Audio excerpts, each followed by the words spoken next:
The Eagles, who we told you yesterday, Wisniewski is back, but they didn't stop there, adding some offensive line depth. They've also added some other stuff and some more NFL news and notes as we will dive into today here on our Football at 4 segment. Let's get John McMullen potted up here and get ready to talk a little football as, Wiz is back. We talked about that yesterday, but you wrote about this, John, at 97.3ESPN.com, that they were looking for more interior depth. They brought Wiz back, but they've also kind of added some more depth to that position with Johnny Gibson, who's a guard. Not a lot of people will know, but it's still evident that that's a position that the Eagles are really keeping an eye on. Yeah, well, I think today's move is sort of twofold, and we talked about it a little bit last week before rookie camp started, and you have a lot of tryout players in. And most teams sign a few players from those tryouts, sort of to send a message for the guys who worked hard, put them on the off-season roster, give them a job, and that's where Johnny fits in, but also the position as well, because remember, although Stefan Wisniewski is back, and now you have that interior backup as you look towards September in the season, you still have the reality that you have to get through the spring and you have to get to September. And Brandon Brooks tore his Achilles in the divisional playoff game, and he's not going to be ready for any off-season work. He's not going to be ready probably until a couple weeks into training camp, best case scenario. So you needed some bodies at that particular position just to get through practices, and that's one of the reasons why the Eagles signed so many undrafted players who can play the guard position, and Johnny Gibson's just the latest. Yeah, and that's one area, John, where you see in the NFL success. An offensive guard, a center, like those undrafted guys sometimes get unearthed to be players that can help you out. Yeah, I mean, that's been the feeling around the league. I think it's changed a little bit recently, and they've given a lot more import to those positions, mainly because there's been a dearth of offensive linemen in the NFL probably over the last 5 to 10 years because of the shift in college football and the way they play. So I think it's become more important. Technique is usually an issue for young players. So if you get a good one, they tend to get drafted now. You see centers now almost every year get drafted in the first round, Garrett Bradbury being the latest. You rarely saw that in the past. So it is shifting a little bit, but the mentality in the past had always been you could find interior offensive linemen later in the draft, or as you mentioned, even undrafted guys. Jason Kelsey would be a perfect example of that as a 6th-round pick.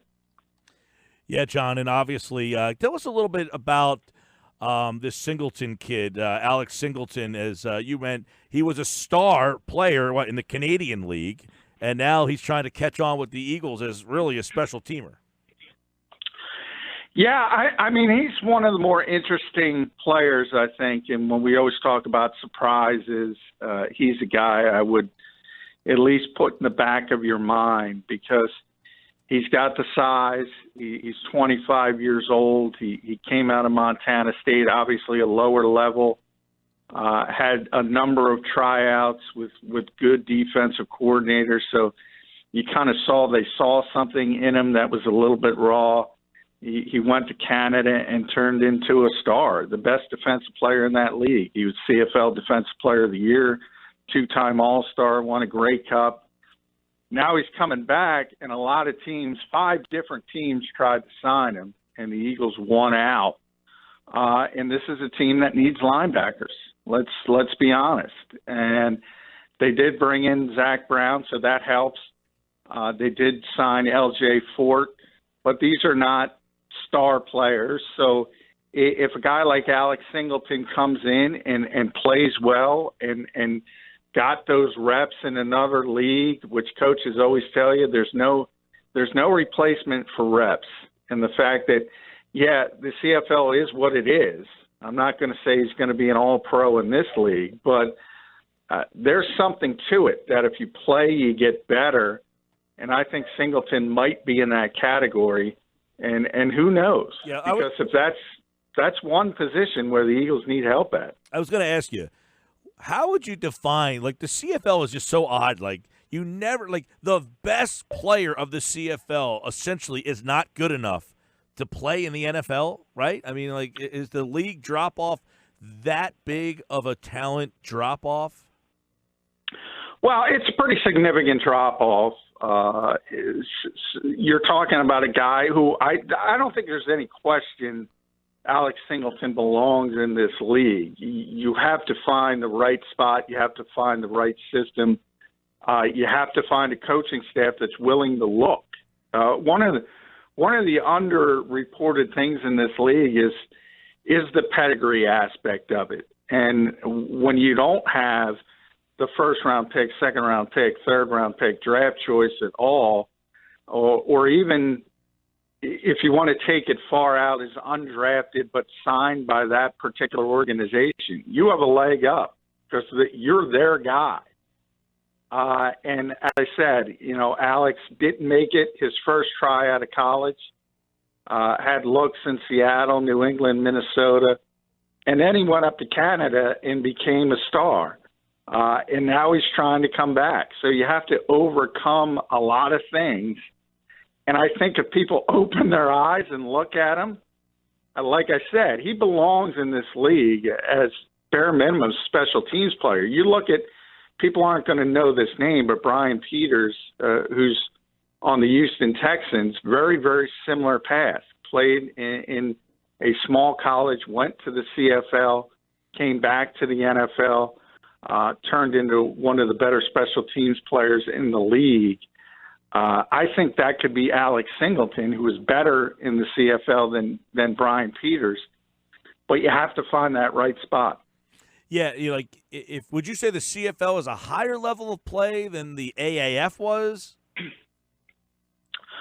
That's a good question. I would say no, but the AAF was around for such a short period. It's tough to really gauge it. The players, though, were a tick above the CFL. The CFL has a lot of rules to where you can only have a certain number of Americans having slots on the roster. So you're automatically curtailing some of the talent that could be in that league. For instance, Alex was able to be drafted because his mother was born in Toronto, so he has dual citizenship. So that's one of the reasons he could have went in the CFL draft, and he ended up being a first-round pick in that league. So there's a lot of weird rules that sort of curtail the talent level. That's interesting. I didn't know that. The CFL, the big rule difference in that league, essentially, correct me if I'm wrong, is the field is wider, right? I mean, there's a lot more space. Yeah, the field's different dimensions, and they have that weird motion rule as well. It's just similar sort of like the Arena League? Arena League, yeah. So there's a little bit of differences, but when you talk about a linebacker, and that's what Alex is, 6'1", 240, more of a traditional inside or weak side linebacker, he can play. So I would, and remember the second part is Leroy Reynolds signed in San Francisco, DJ Alexander signed in Jacksonville. Right there, those are two of your backup linebackers last year who were core special teams coverage guys, and they're gone. So you need replacements. Now L.J. Fort figures to fit into one of that role, but you need more than one. It could be T.J. Edwards, who was undrafted, but it could be Alex Singleton. Yeah, I know a lot of these signings kind of sometimes get swept under the rug, but yesterday, Wiz, we talked about Cody Kessler. The other day, what was it, about 2 weeks ago, Zach Brown. They made the trade for Jordan Howard. They brought back Vinny Curry. A lot of these secondary moves have really, and Andrew Zendejo, we really talked about, added to the depth of this team. How would you compare the depth of this team against that, team from 2 years ago, that one of the reasons why they were so good is because guys kept getting hurt and then somebody could step in and play to a similar level? Yeah, well, I think on paper it's certainly better. I think there's more talent now, but you do have to see it in action. I mean, there's got to be proof. For instance, you do have a tremendously talented swing tackle in Andre Dillard, who's a first-round pick, probably a top 15 talent, but he is a rookie. And sometimes there is a ramp-up period for rookies. So if he's forced into action, who knows how that's going to shake out. And you know, Vaitai had his own issues as a rookie, but ended up doing a good enough job to where they won the Super Bowl with. So you look at Sendejo. I always say to Eagles fans who look at that NFC Championship game and he got run over by LeGarrette Blount and they look at him for some weird reason and think he can't play.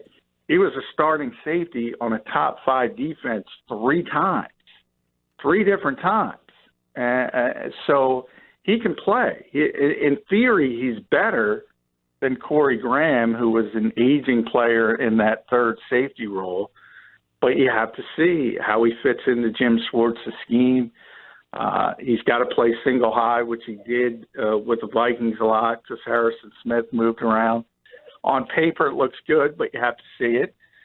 And then you talk about all the changes. We just talked about linebacker with Alex Singleton, but there's a lot of changes at linebacker. There's no Jordan Hicks. I just mentioned from the special team standpoint, there's no Reynolds, there's no Alexander. So no matter who makes it, there's going to be a lot of turnover. And you would think Zach Brown's going to certainly make the team, and L.J. Fort. On paper, they're better players, but you have to see how it fits in.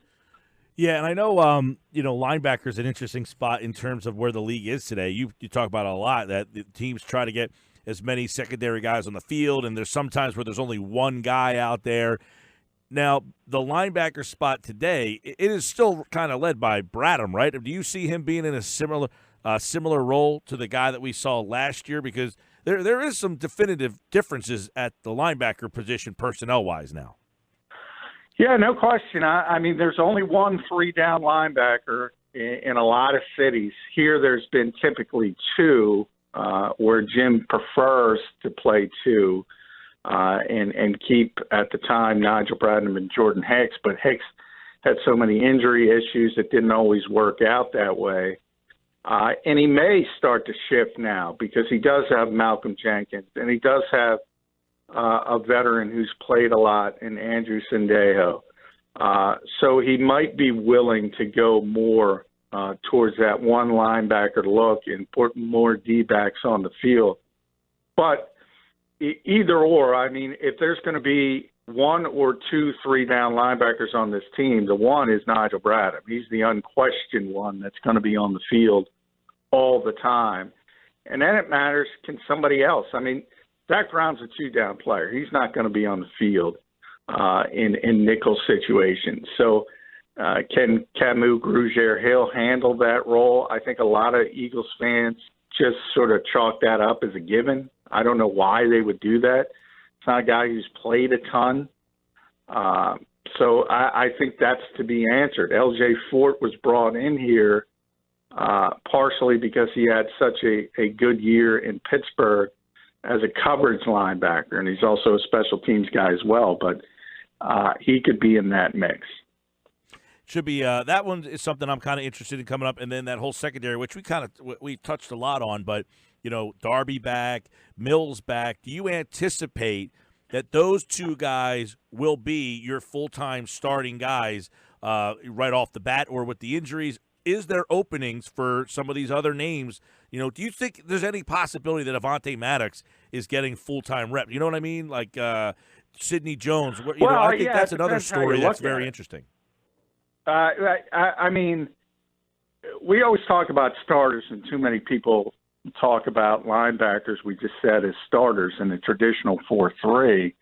You got 3 starting linebackers. But the reality is that's a sub-package now, and you're in nickel more often than you are in base.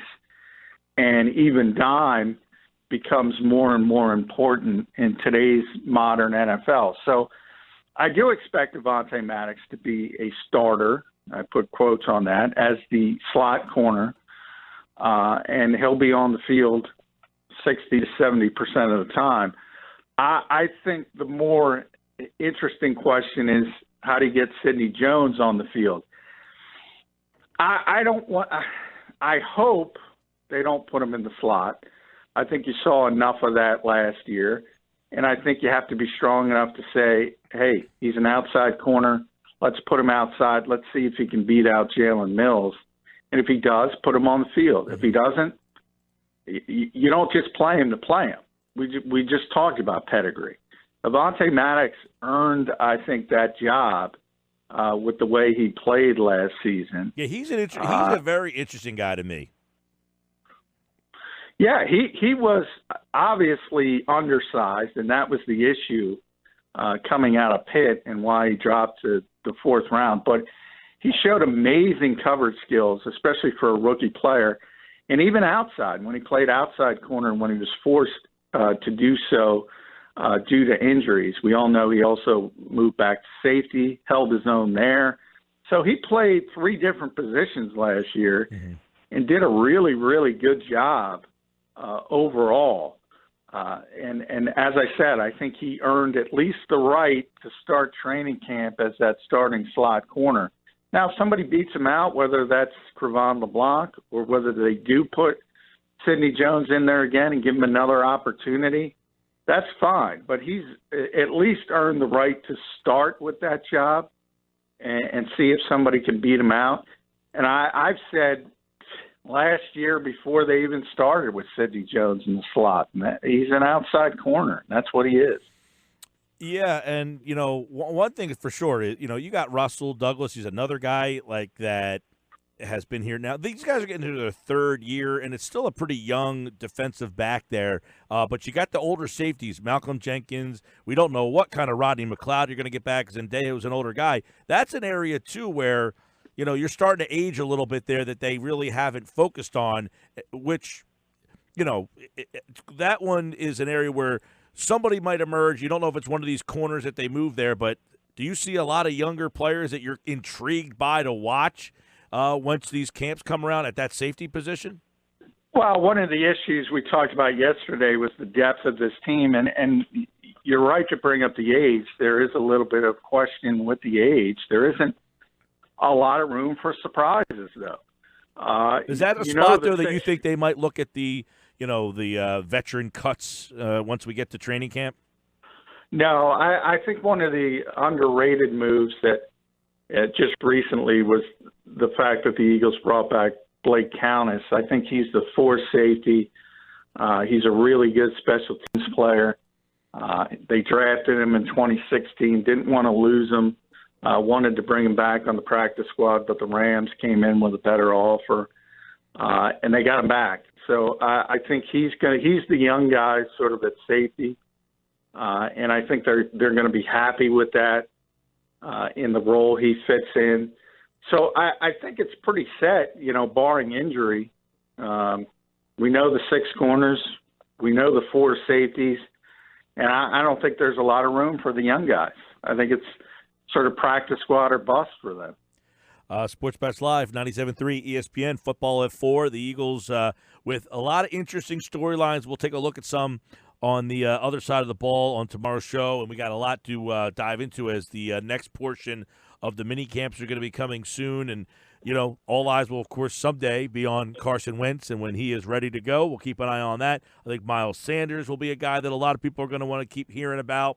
And obviously, when you look at the wide receiving core, how does Deshaun Jackson fit in? What do they, plan on doing with Nelson Aguilar moving forward, if he stays in that slot role or moves back into that slot role or really kind of hammers that back with Tate gone. So there's a lot of questions to kind of dive into here on our Football at 4 segment. John McMullen at JF McMullen. You can always hear the Football at 4 segments on our YouTube channel and on our website, 973ESPN.com. Look for the McMullen Daily post, and you can listen back and check in on what we've been talking about. We will dive into some more of the league stuff coming up this week. All right, John, a lot of football on the horizon still to come. Always is, Mike. Never stops.